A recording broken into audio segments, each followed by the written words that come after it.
Chris and Tammy with Collard Valley Cooks. Today I'm going to show y'all how to make some good old collard greens, some candied sweet potatoes, and some cornbread with our white lily self-rising cornmeal. This is going to be a good plate of food. Let's get started. Hey y'all! We are going to make us some collard greens today. And right now I'm just cleaning an iron skillet. I'm not sure why Chris decided to video his woman while she's cleaning, but he did. So we're going to start some collard greens. Those look real good. Who tore those off the stems? Oh, I'm going to give you credit. I wonder who did that.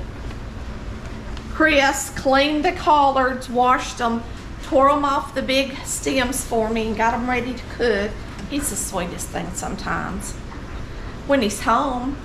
All right, so this is in my first cookbook. Super simple. And I just use collard greens. I make them the same way as I make my turnip greens. And I use 1/4 cup of oil, some bouillon, salt, and sugar, and that's it. And I don't even have to put meat in them, and they're still really good, aren't they, Chris? Delicious.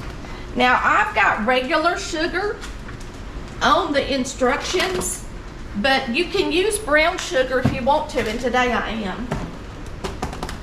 So you can mark that up in your cookbook if you want to, but it's not something that's absolutely unnecessary. So we're going to put a couple of tablespoons of brown sugar in here, and like I said, you can use regular sugar. We're going to put about 1/4 cup of olive oil. And you can use bacon grease if that's what you like. I don't like bacon grease. I don't like for my collards to taste like bacon, but a lot of y'all like it. So you got to make it how you like it. So I like to put olive oil in it, and then I put enough water in it that when I'm pressing the collards down with my hands, it comes to the top of my fingers. And it says to put in 2 Knorr cubes, which is about 2 tablespoons. So there's 1. And this is the part that flavors, gets in there with that sugar and oil, and it's so good. Now I'm just gonna take these collards because I have, put that in there, and I wanna use my hands. And we are going to smash them. And we're going to add enough water that with them smashed with my hands, the water comes up to the tops of my fingers. What do you need? That's it. That ought to be plenty, just like that. So we're going to get this over on our stove. Turn it on. And as soon as it starts boiling, I'm going to put a lid on it and turn it down. That's all there is to it. And you just cook them. A lot of people will go, how long do you cook your collards? Well, I cook mine until they're nice and tender. So just taste them and see if they're tender enough for you. But it's going to take a good hour, at least, hour to 2 hours. Now, if you want to do it fast, you can put it in the Instant Pot. Put it on the multigrain setting and just cook it like that. And then once you open an Instant Pot, it's not going to lose a lot of liquid that way. So once you open it up, you might want to put it on the saute button and let it boil some of that out, so that what they call pot liquor in the bottom of your collard greens gets good and tasty, because you want enough of the water to escape out of that you got a really good broth in the bottom. All right, the house smells like collard greens, which I love. Nothing reminds me of my granny more, because she made greens almost every day, and she made sweet potatoes almost every day too, some kind of way. So you're just gonna, once they start boiling good, you're just gonna come over here and take something and put them down in that water good and get them all covered.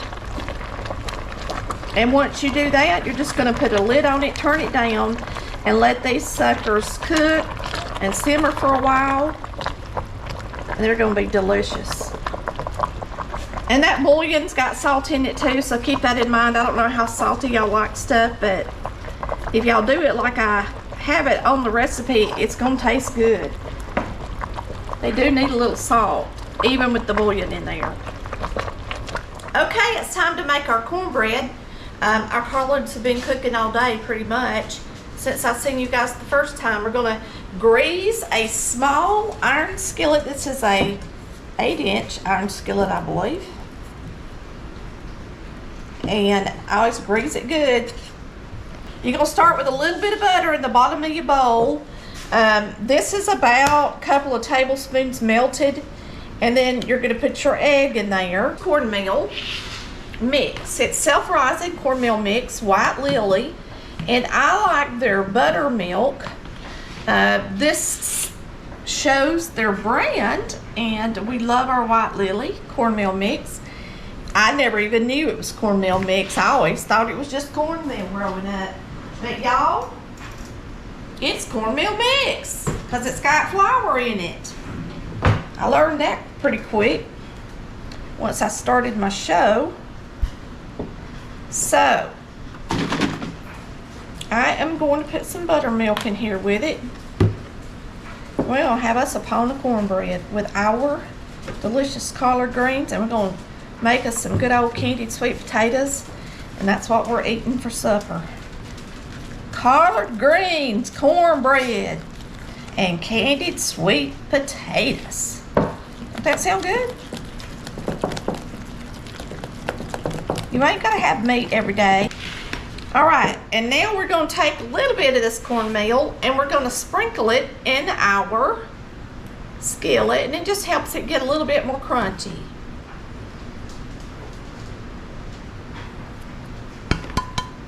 Like that.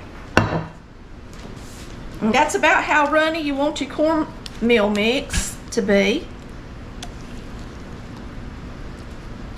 Or your batter, whatever you want to call it. And 1 cup recipe works perfect in these little skillets. If you're going to use the 2-cup recipe, it works good in the 10-inch skillet. I think they're really 10.25 inches to be exact. So we're going to put it in the oven at 425 degrees till it's nice and brown, okay? While that's cooking, we're going to make our sweet taters. So this is a big sweet potato, and it's big enough for both of us. So I'm not going to make more than one. And so my recipe is for, you know, like if you're feeding several people, 4 at least, that's in the cookbook. I'll show you the recipe. It's in this second, was this the second? Yeah, second cookbook. And there's our recipe. But instead of 3 or 4 sweet potatoes, I'm using 1. Because me and Chris don't want to waste them, all right? You really need to make candied sweet potatoes, if you can, in a non-stick skillet or saucepan. And that way, because you make them with sugar, and you don't want it to stick to your pan and make a mess, okay? This is a Rita paring knife. And if you need a paring knife and just some good knives in general, y'all go on the website and use the Rita link and buy you some nice utensils. You'll be glad you did. And this is the Rita chef knife. This is the fancy one with the fancy handle. I like it the best because you can grip it good. And we're gonna slice this potato. I think what I'm gonna do is slice it down the middle first. Look how pretty it is. And then I'm gonna slice it down this way.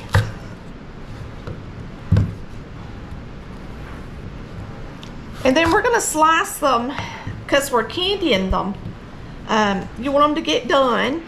So what we're gonna do, sweet potatoes are pretty hard, you know. So I'm gonna slice them about that thick. These will get done quick.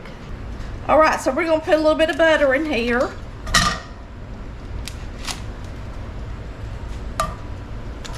A little bit of sugar. Too.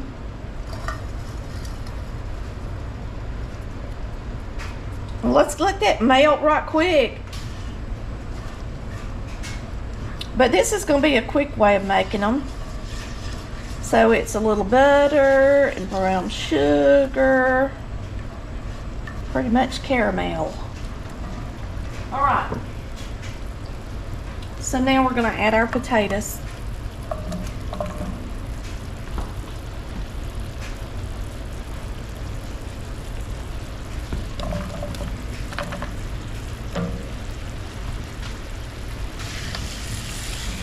Get them coated in the good stuff, okay? Now we're gonna take just a little bit of water because we want them to steam a minute so that you know they're done before we really start candying them. You're gonna have to add a little water. Now this water is gonna boil off. This is mostly just to steam them so that the potato gets soft, okay? And we're gonna boil all that water off of there and then let them sizzle and glaze and get yummy. Now I'm gonna put a lid on them so that they steam.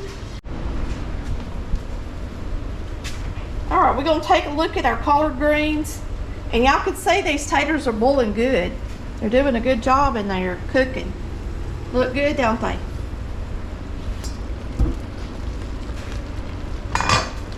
Let's take a look at our collard greens. Whoop, they're smoky. Now I haven't added any water all day and they've sat here and cooked probably for what, 2, 3, 4, almost 3 hours. It does take a long time to cook collards. It don't take that long if you pressure cook them. And they get nice and soft if you pressure cook them. They're softer pressure cooked than they are cooked on the stove like this. I'll just go ahead and tell you. We'll turn them up on high and really boil them hard right before we eat, okay? So there they are. I gotta taste them. Let me turn them up. We'll really cook them good for a minute or two. Because I've had them turned down pretty low all day so they wouldn't heat up the house too much. See if they're salty enough for me.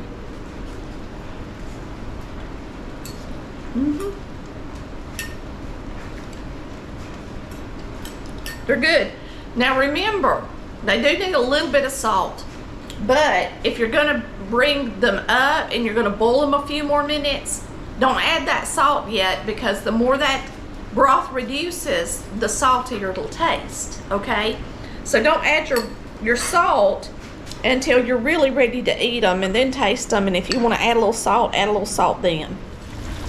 We'll just go ahead and turn the bigger ones.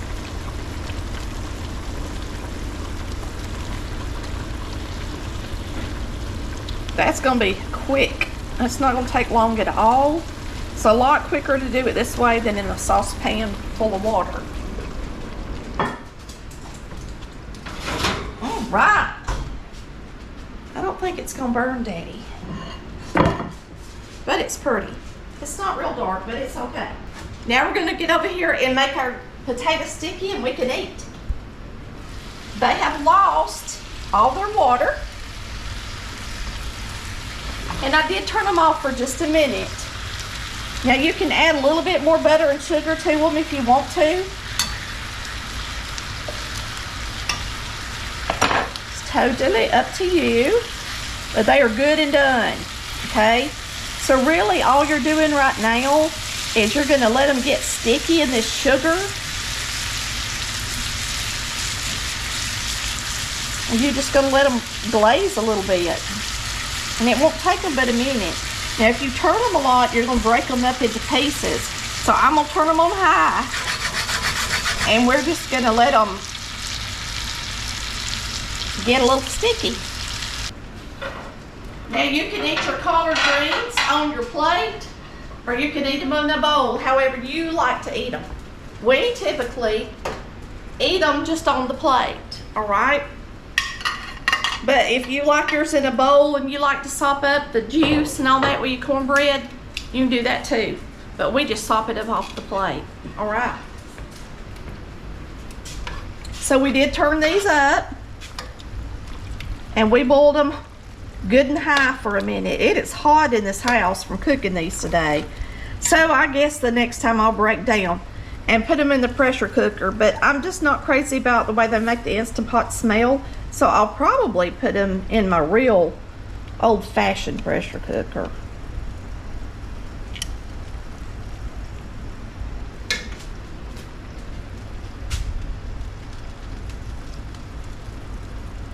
So hopefully they'll have just a little bit of caramel color on them.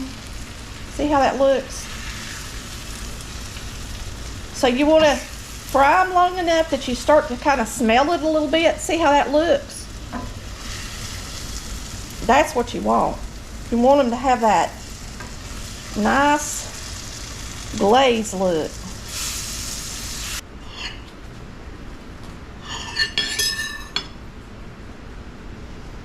We'll lay it right in the middle. That's our meal today. Don't that look good, y'all? Now this is Chris's plate, but I'm gonna taste it just for y'all. And then we're gonna have supper. So you gotta get you a taste of collards. Now that I added that tiny bit of sugar and boiled them down just a little bit more, they're perfect.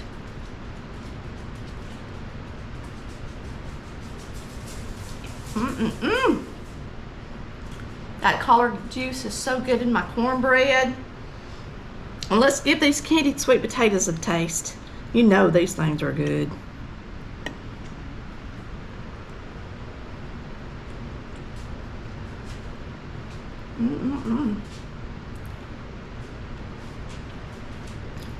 Right there where I got them good and brown, they're just a little bit crunchy from the sugar and the glaze. Oh, they're so delicious, y'all. Man, that's super simple. So easy to make. I hope y'all have enjoyed watching collard greens, cornbread, and candied sweet potatoes with the Collard Valley Cooks. Y'all come back and see us. Love ya. Bye.